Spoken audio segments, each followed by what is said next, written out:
হাচিকোর কথা আমরা প্রায় সকলেই জানি। একটি পোষ্য যে কিনা তার মালিক মারা যাওয়ার পর রোজ জাপানে শিবুয়া রেল স্টেশনে তার জন্য অপেক্ষা করত, আর সেটা প্রায় 10 বছর ধরে করেছিল।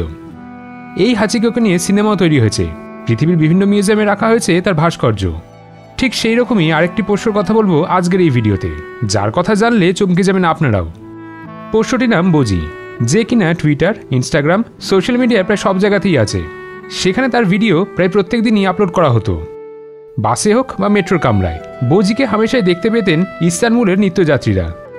কখনো তার দেখা মিলত ফেরিঘাটে বা সমুদ্রের ধারে। প্রতিদিন বাসে, মেট্রোয় বা ফেরিতে করেই ইস্তানবুল চষে বেড়াতো সে। তবে আর 5 জন নিত্যযাত্রীর মতন 9টা 6টার অফিস যাত্রী ছিল না কিন্তু সে।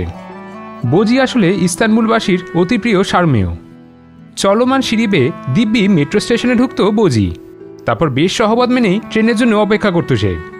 কখনো আবার জানলার ধারের আসনে বসে উদাস হয়ে বাইরের দৃশ্য দেখত, আবার কখনো জলের দিকে তাকিয়ে মাছেদের সাথে কথা বলতো।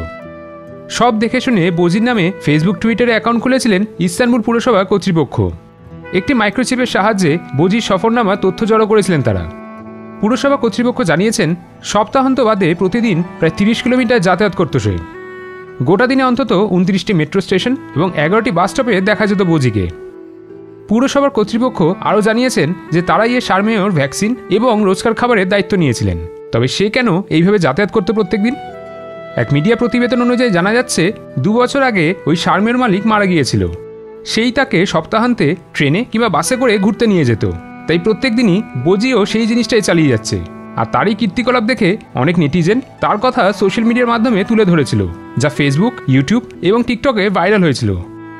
বর্তমানে বোজিকে অ্যাডাপ্ট করে নিয়েছে তুর্কির আরবপতি ওমেরকুশ নামক এক ব্যক্তি, এবং বোজি তার সঙ্গেই পৃথিবীর নানা প্রান্তে ঘুরে বেড়াচ্ছে এবং তার পুরনো মালিকের ইচ্ছা পূরণ করছে। এই যেমন কিছুদিন আগেই তাকে দেখা গেছে লন্ডনের রাস্তায় ঘুরতে তার নতুন মালিকের সাথে। সবশেষে একটা কথা বলা যেতেই পারে, ভালো বন্ধু যদি কেউ হতে পারে তাহলে সেটা শুধুমাত্র একটা সারমেয়ই হতে পারে, কি তাই তো?